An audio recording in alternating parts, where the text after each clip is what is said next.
Hey guys and girls, welcome back to Harper's Shed. My name's Tim.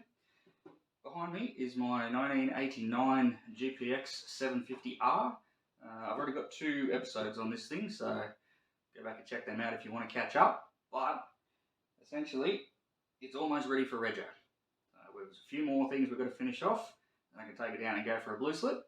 And then hopefully by the end of this episode, you're coming along with me for a bit of a ride and go and test out the old girls.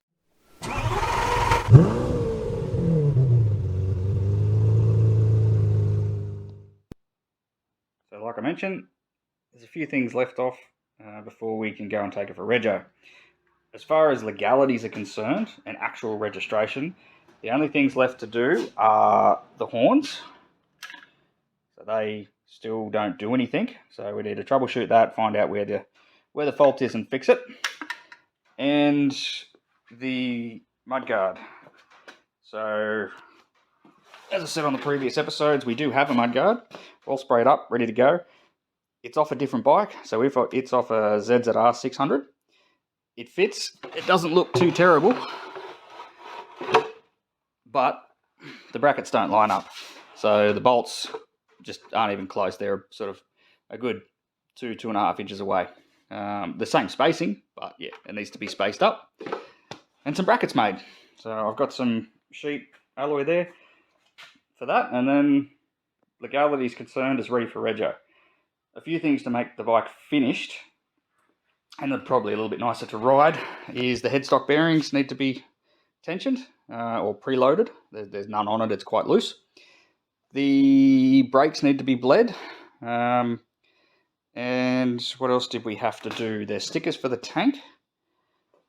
There's little plastic infill panels that go into here. And then we're going to service the forks. They feel very, very spongy as it is. There's not a lot of compression and rebound dampening, so either they're low on oil or perhaps there's no oil in there, I don't know. But I've got the correct weight oil, so we're going to drain them, fill them back up with the correct volume as per the manual, and that should help that out. And then that is about it. So I do have a flasher can as well. We'll replace that and get that running, and then we're good for riding and registration. Let's get to work. First up on the list, just because I want a good win to make myself feel, like I've accomplished something, we're going to put these back on. These are just the side little infill panels. They don't serve to do anything. They're just a component that makes it look better. These, I will show you if I've got the correct side. Unlikely straight. Oh, look at that. So they go in there, and they sit just like that. So they just direct air, whatever. They are supposed to have a little push clip on the back, but they broke off when I was taking them off. So a little trick for these sorts of things: bit of silicone, bit of that on, sort of fairly generous amount. Don't go crazy. Push it on; they'll be there for life. That stuff, pretty well any sort of silicone gasket maker, RTV, that sort of gear. Once you put it on with that, once it cures properly, yeah, you really need to try hard to get it off. So we're going to do that, and then move on to something else. So this is the replacement flasher can I got. Just J-Car. It was $15. It wasn't having too much success online, and didn't really feel like paying the Kawasaki prices. So it says for LED, but all it is just a timed on and off, so it doesn't rely on the resistance of the bulbs to change the speed. But it says good for 10 amps, and you work it out, all the bulbs flashing is only 3 amps, so it should be fine. So let's get the side cover off, get this bad boy installed, and that'll be one problem sorted. So on the 750s, this is where the flasher can is. That's the factory one, which is no bueno. On the 600s, so on the GPX750Rs, it's up under the tank, sort of right up in the Y section where these frames come together. It's up into there, but 750s it's back here. So get that out of there. Get our J-Car one. Unfortunately, I'm going to have to do something Sorry, get in frame, there you go. I'm going to have to do something about getting that mounted because it's not identical. We'll get this on right. Yeah. That way. Yep, that way. So with this one, power is coming in on the brown and then it's going out on the orange, and that's just where the tabs are. So you got B for battery and then L for light or load. So that's where we are. Not entirely sure why there's a ground there because it doesn't go anywhere, but anyway, set him up in there for now. I'll probably put a cable tie around it, but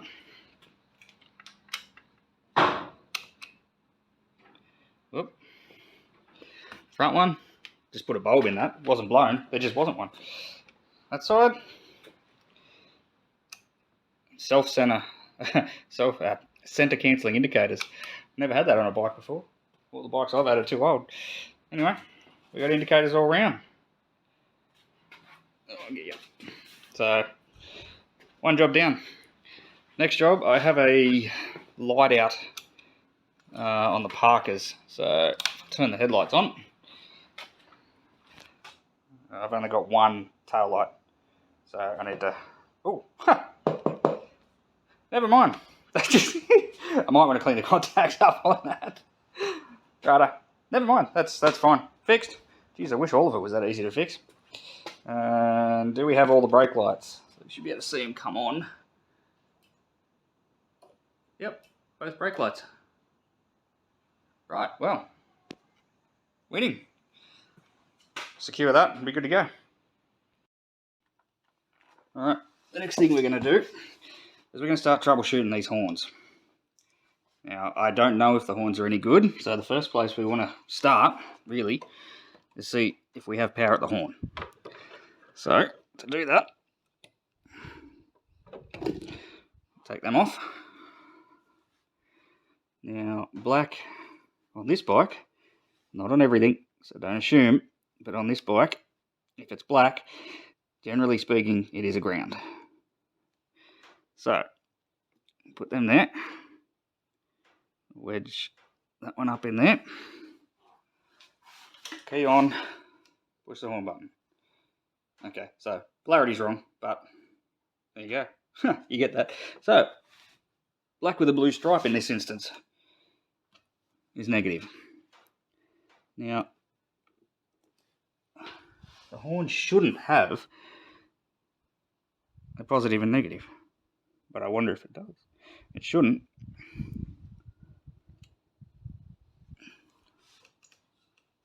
No.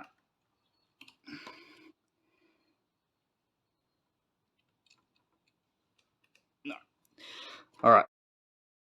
Alright, so we know we've got power coming out when we push the button. Should see if the horn, if the coil inside the horn is any good. So to do that, put the multimeter across to, it's a resistance meeting, but basically it's a continuity test. And if it is joined together, dead short, it beeps. So these operate similar to a speaker, so they've got a coil and a magnet. Voltage is applied, it causes the magnet to move and moves the outer at a set frequency based on the voltage. Now, if the coil inside is not connected anymore, well, you get no current flow, so she don't work. So if we've got,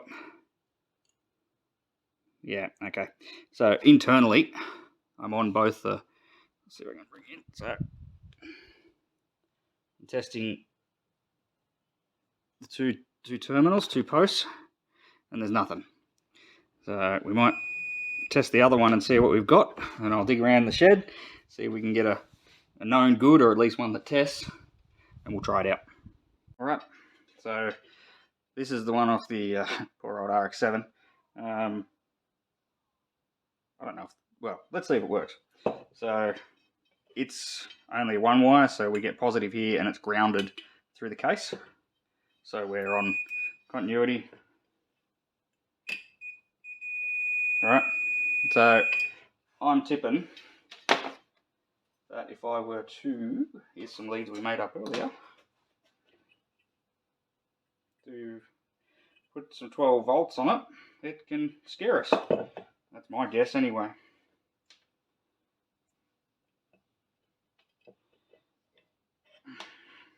Alright. If you got headphones in, take them out. I knew it was going to do it and it still scared me. Right, so that works. Let me grab one off the bike and we'll do the same thing and just confirm it. Alright, one off the bike. As I said, these aren't polarity sensitive. They're not marked on anyway.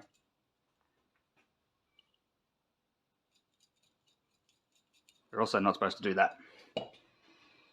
But, just for the crossing everything off the list sort of scenario.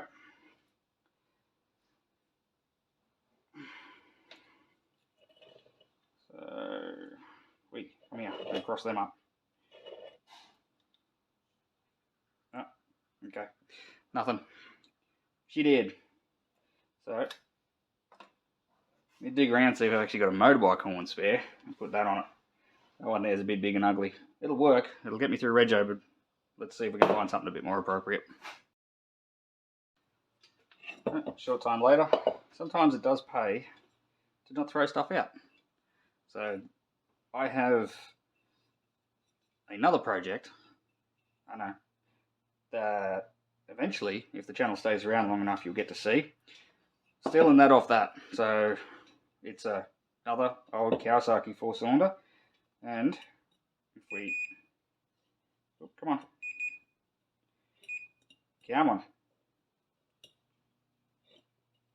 not particularly well, but there we go. It's good. So let's come over to the bike. We'll have a test. Let's see if I can shove these in here one-handed. Come on. Nope, that wasn't it. Oh, come on now. That's not going to work. Give me a second. Plugged on. Ignition. Will it scare us? Oh. Alright. In business. Let's get that mounted up. One more job off the list. Alright. Last job on the list for roadworthiness is the front mudguard. So this boss here is where the original one would have mounted, and then this one is sitting on the tire at the moment, so it needs to come up a bit. It's going to come up to about there. The bolt spacing is the same, so all I need to do is make a plate that comes across and bolts to the guard, and then obviously holes in there and bolts to there. So I'll take some measurements, scribe it out on the alloy and cut it out. Get it happening.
Alright, this is where we're at.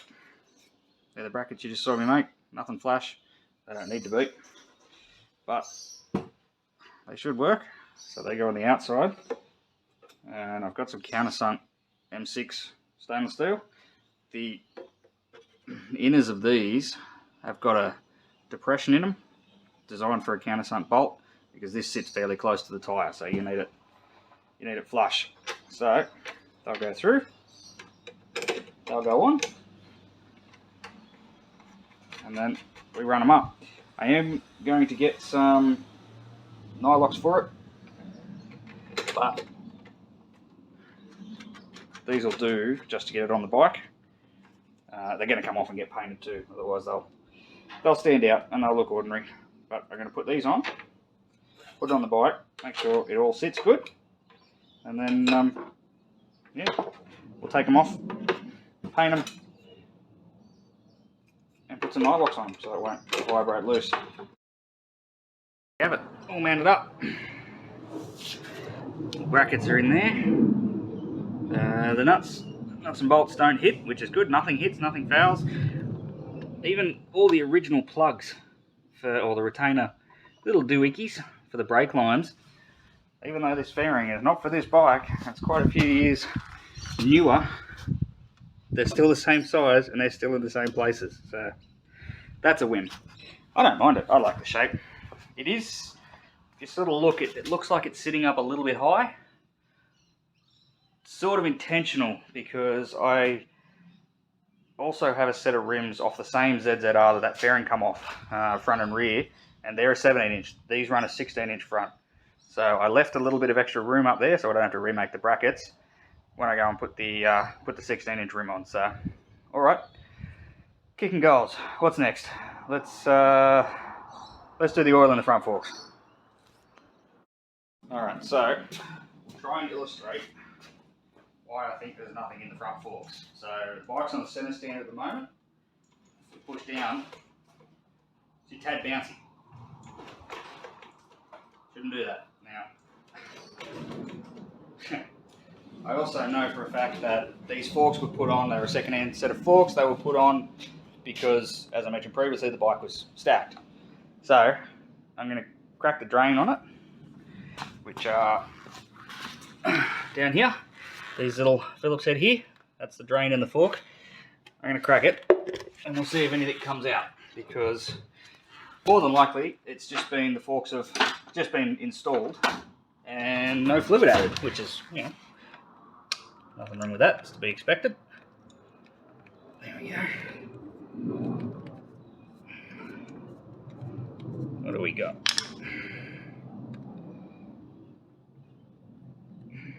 Oh, okay, well, oh, that was it. It could be vacuum in the forks too, but so can I compress them? Yeah, there is oil in there. It's pretty light, but alright, well, I'm going to pull the top caps off and show you how you go about that, and we'll change the oil. This here motorcycle has a cover plate. Pull them up, and you got your 4 Allen keys there.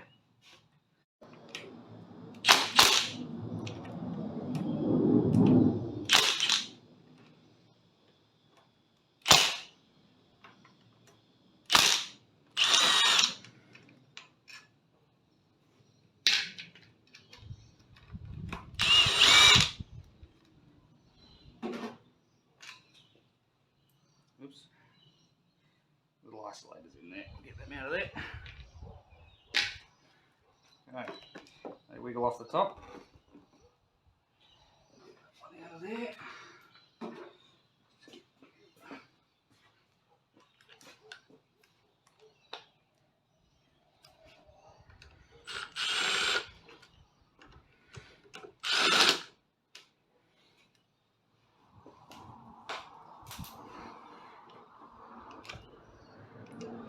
Alright, now we'll have to crack. So your springs are under these nuts, or plugs, whatever you want to call them. You have to undo these clamps before you try and undo that. That portion of the triple clamp actually puts extra tension on there, and you'll struggle getting them out. This is where stuff gets interesting. The big spring under here, long big spring, and try and rattle them with this just to get them to move. They've been loosened off. We'll get you down in there.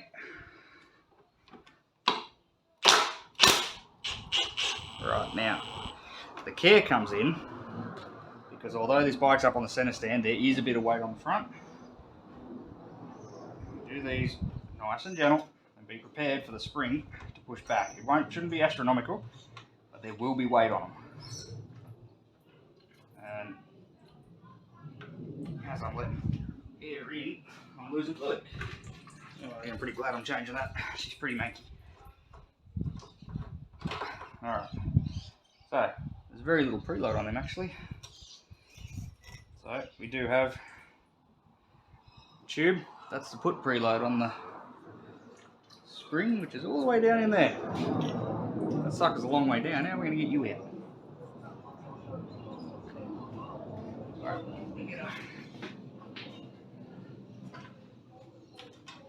nope, we have to get something nicer than that.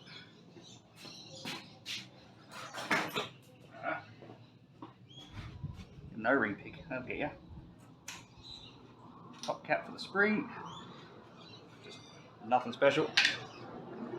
And then we have the spring itself. Not a lot of preload on these. I expected them to be more, there's not.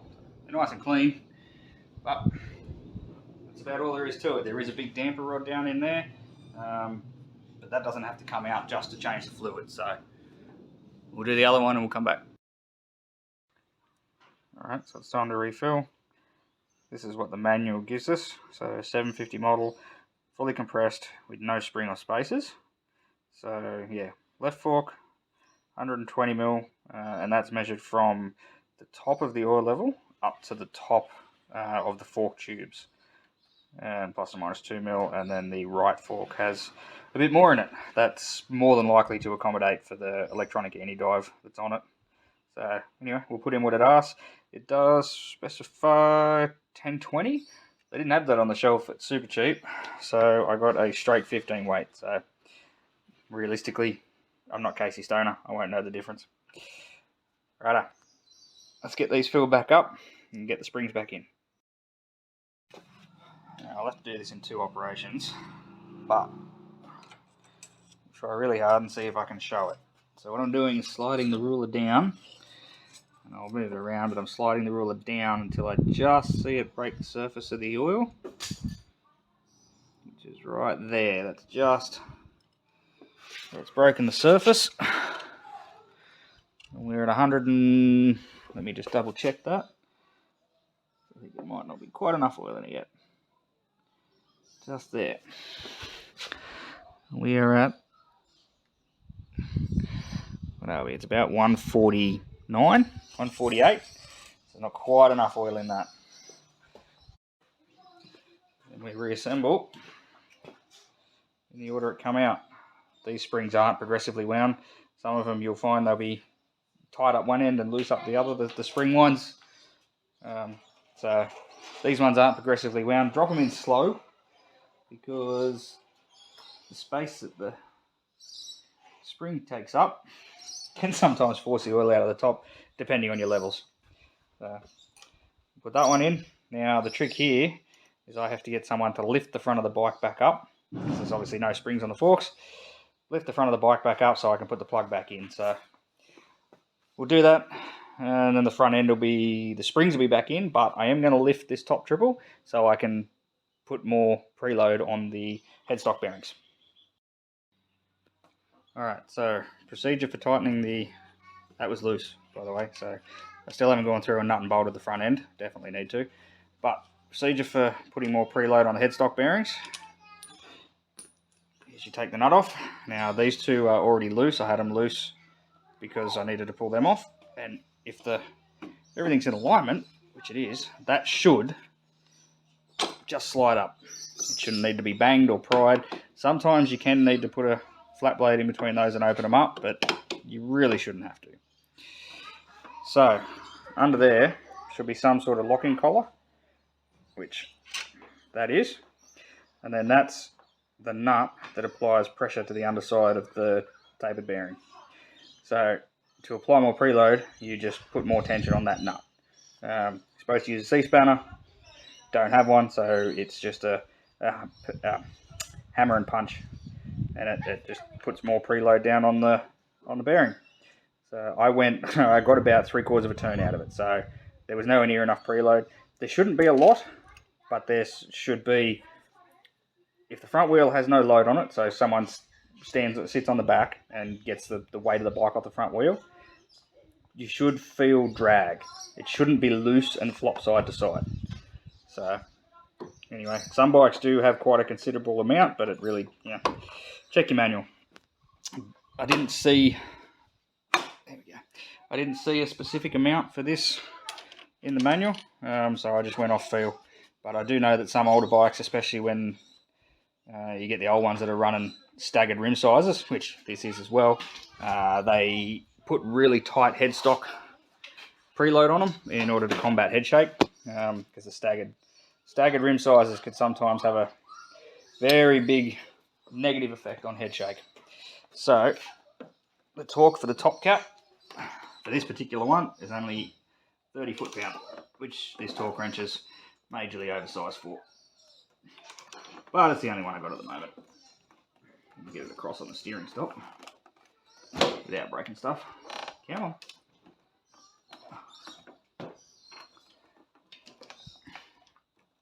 Sit up there.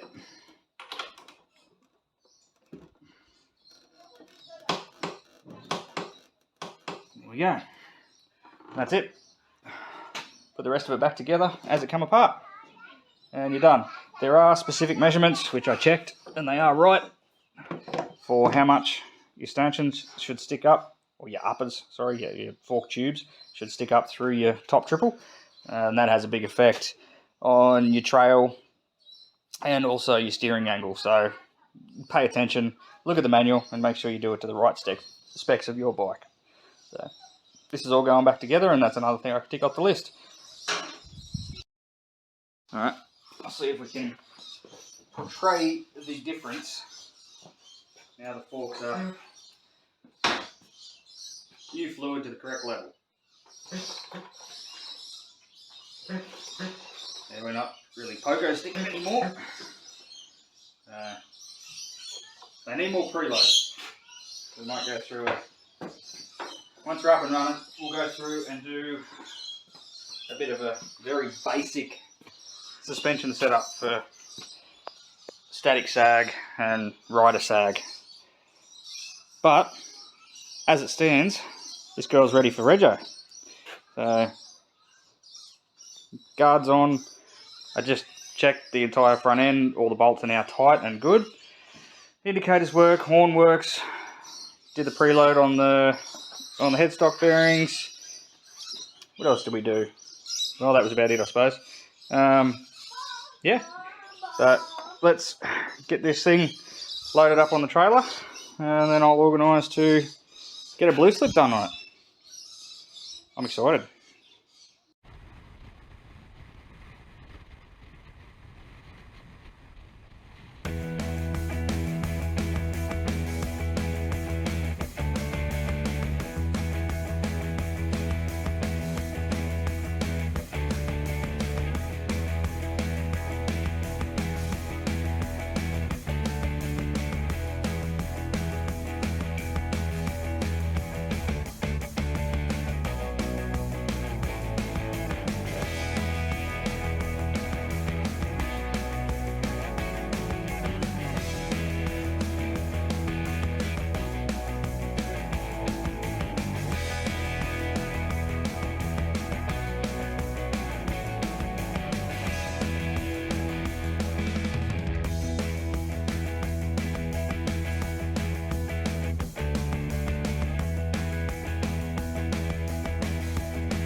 there we have it.